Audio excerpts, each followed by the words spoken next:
Welcome back to the homestead. Today I am going to show you a quick and easy way to roast your tomatoes for whatever purpose you have for preserving them and to get the skins off without having to dip them into the water, the hot water, scald them, dip them in the ice bath, peel them off. This is way easier. You can do it in the oven as a roaster or you can do it in the crock pot. Today I'm just going to throw them in the oven. I have this cast iron enamel lined Dutch oven that I'm going to use, and probably I'll have to end up using a couple of these. So first off, make sure that your tomatoes are in good shape, nice and clean. If you have any bad spots, obviously you want to cut these out, and we're also going to core them.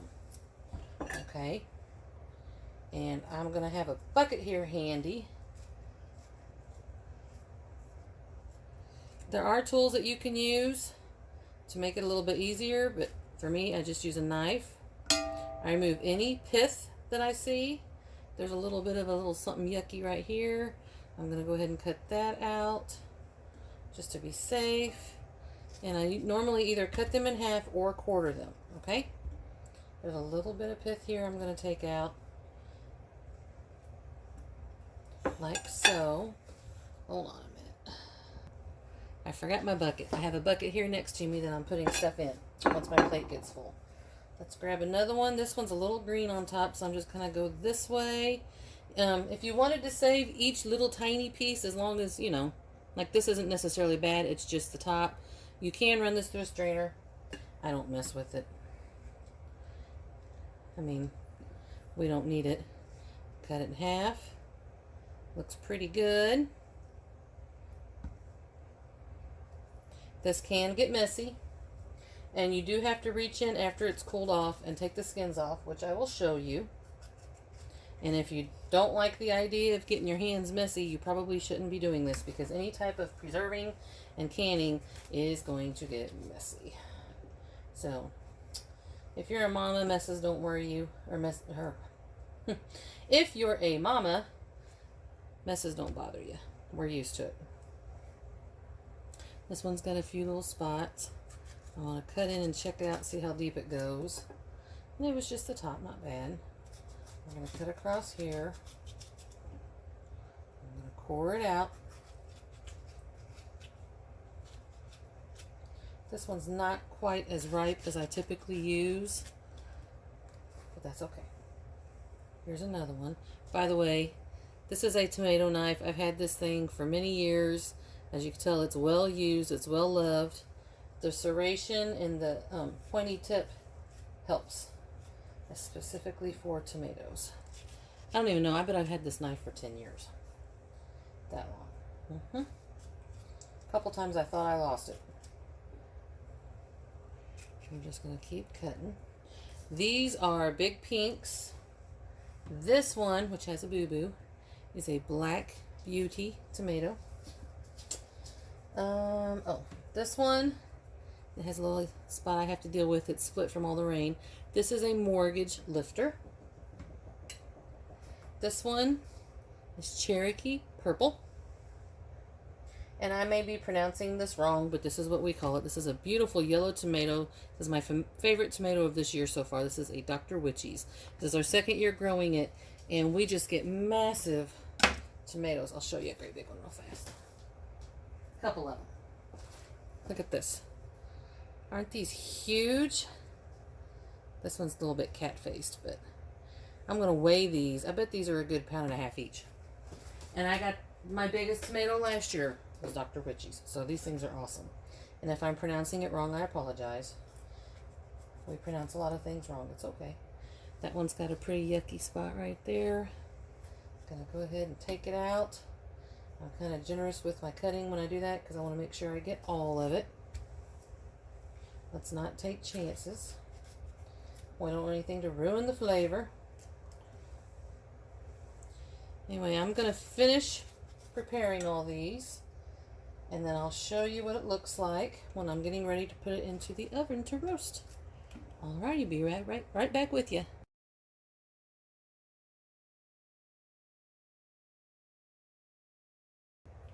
This one is a Solar Flare. She's not pretty, but if you can see the stripes, she would be. She's got a little.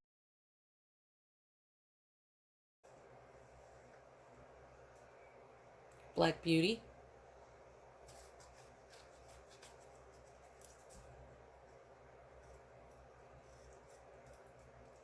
Look how pretty that Black Beauty is. Isn't that gorgeous? A little bit of a...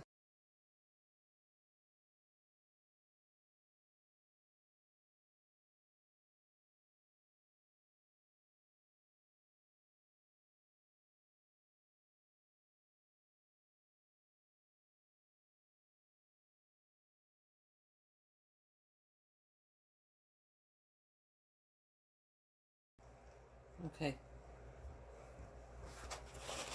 Pro tip, when you're doing any type of canning or preserving, and you don't want to have to constantly wash towels, which sometimes I use my kitchen towels, but they can also be stained really easy. These are shop towels. You just go into the automotive department. These clean up great. You can wash them out. You can rinse them off over and over again. With canning peaches, especially as sticky as it is, these things are awesome. I use these specifically for anything to do with preservation or canning. Go get you some. Okay, this pot's pretty full. I'm going to add a little salt to it. You don't have to. I just do it now and then I don't have to do it later. And it cooks down. No big deal. I'm going to start another pot and then we'll put them in the oven. Okay, got another one. We're going to dump this off in the bucket.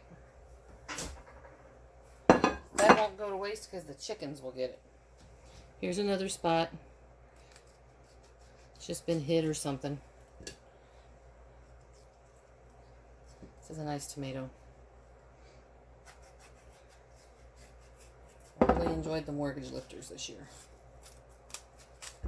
Since this one was so big and such a difficult shape, I cut it in half and then I take the core out. Make it easy on yourself.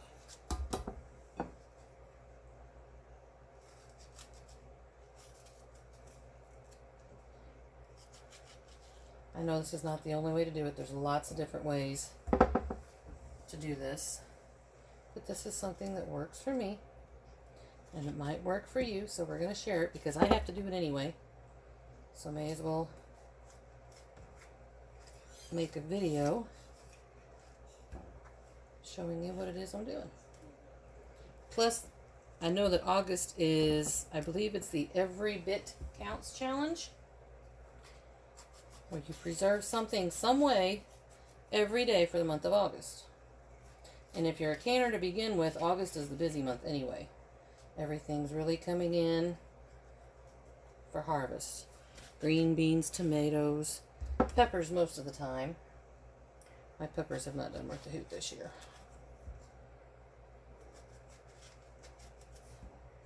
That's so pretty. Look at that color. I love these tomatoes. Look at that. Highly recommend those if you want to try something different. They're so good. Little bug damage we're going to work around. That one is still getting ripe, so not ready yet. This is the Solar Flare. It's got a few little buggered up spots, but nothing major. I noticed these tend, me in my mouth again, to look spotty. I'm going to wipe this one off with the towel. Dropped my other towel.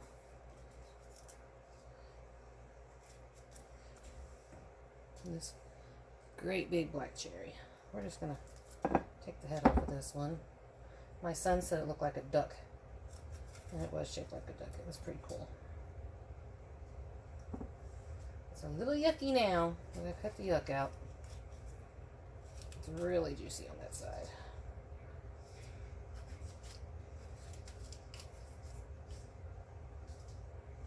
Not much left by the time I cut the bad stuff out, but there it is.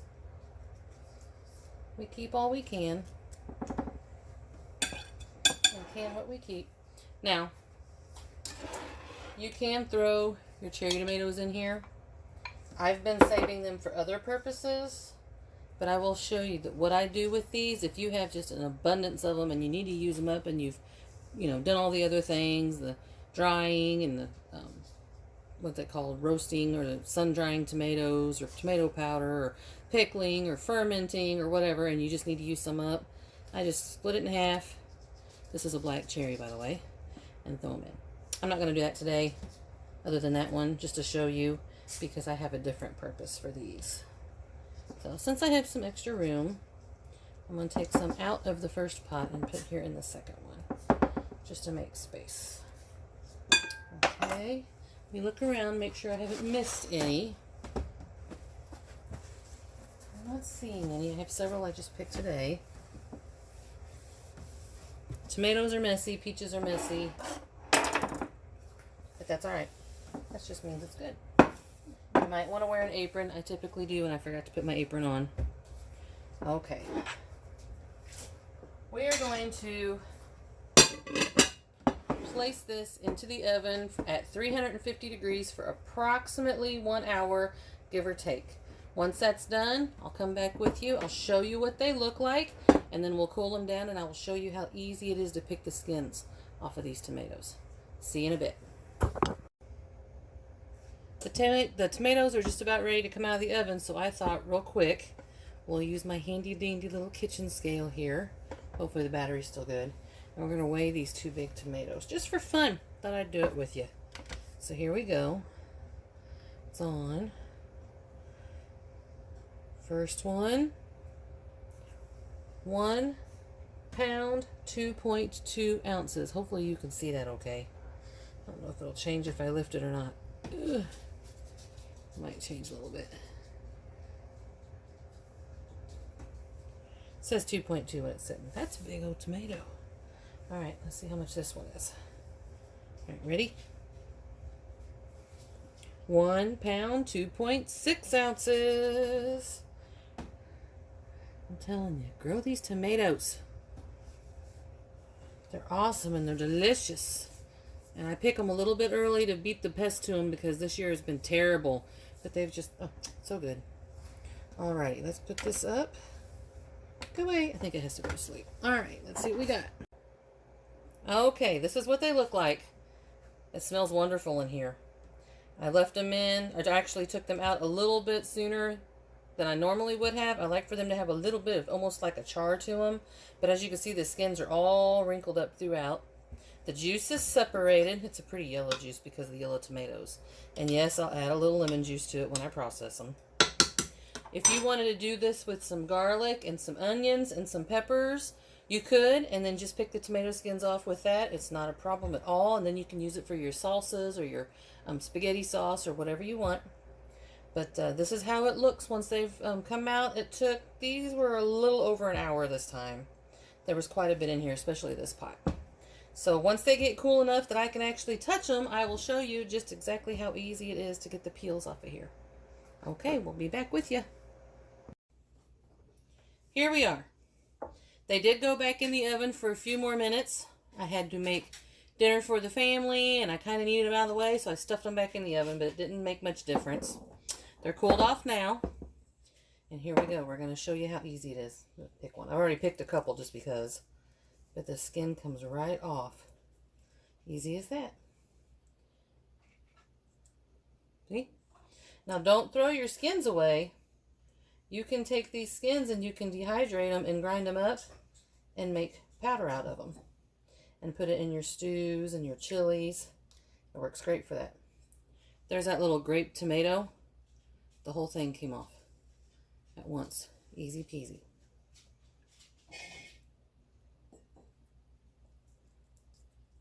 Just lift it. There it is. There's your skin.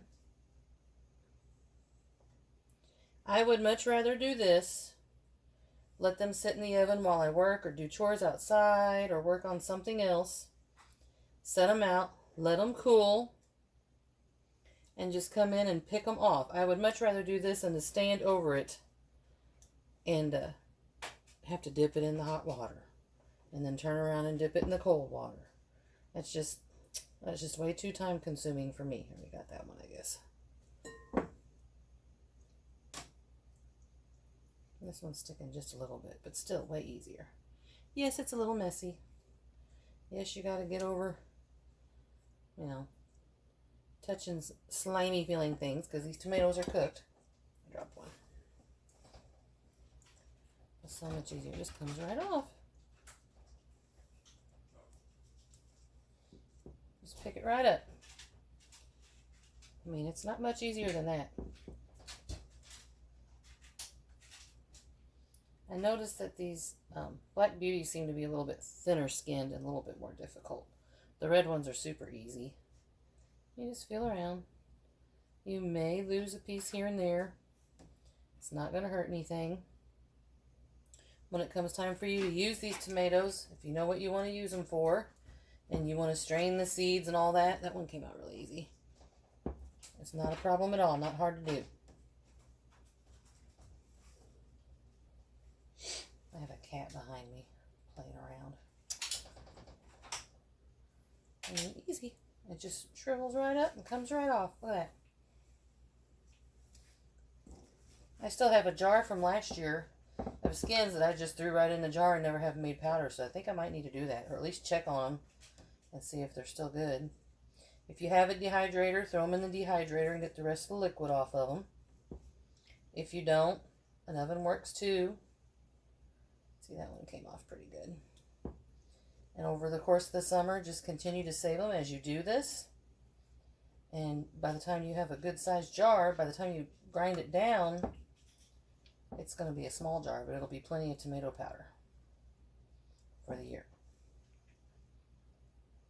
You can do this in the crock pot. It just takes longer. Get up in the morning, quarter your tomatoes and core them out and everything. Go outside and do what you got to do. Get your work done for the day, whatever you have scheduled. Come in that evening, shut your crock pot off. The skins come right off. You can strain it. If you don't want to do it this way, you can even run it through a mill. And it helps. You can drain off your water if you're wanting something thicker. See, popped right off. Easy peasy. That one's still a little hot. This one did not cool off as fast as the first one. It comes right off. Just a few minutes is all it takes. See? I got the idea for this video from my neighbor. Hello, neighbor, if you see this. She didn't know you could do this, and that just didn't dawn on me that people didn't know you could do this. So I thought, well, I have to do it anyway. May as well make a video and show everybody. Just a little bit less work. Anyway, there it is. Here we have it. I have a full gallon of roasted tomatoes. The peels are off. It didn't take but just a few minutes, 15-20 minutes tops. I didn't have to babysit it all day long. I can use this for tomato powder if I want to. If not, the chickens will eat it. So either way, we get something out of it. I'm going to go ahead and put these in the refrigerator overnight. And tomorrow, I'm probably just going to can them as they are. I'll add a little lemon juice to bring up the acidity since some of these tomatoes were yellow and pink, just to be safe. And I'll put them in smaller jars and run a batch of water bath for it. Water bath them for 15 minutes and they'll be good to go. And then we'll have them for our pantry. But I didn't have to babysit it, and that was a big thing. When you're canning and homesteading, it's a lot of work to take all that time to dip those tomatoes in the hot water and the ice bath, and this is a great alternative. So I hope this helped you out. I hope you guys try it, and I hope you enjoy it. And actually, I think by roasting them, it even brings out the flavor that much more, and it's so nice in the wintertime. I know they say that a lot, but all this work is for the winter, and it's something good to have whenever it's cold out. So y'all have a good day. Take care of each other. Do what you can right where you are. Hold on a minute. Jesse boy! Hold on, he says. He's got to say his memory verse. Do you remember that memory verse yet? You should by now if you watch very many of these videos. You better hurry! There they are. There's the skins. Alright, Biggin, what do you say? Okay, Psalms 34 verse 8. Oh, taste and see that the Lord is good. Blessed is the man that trusteth in him. Bye. Bye.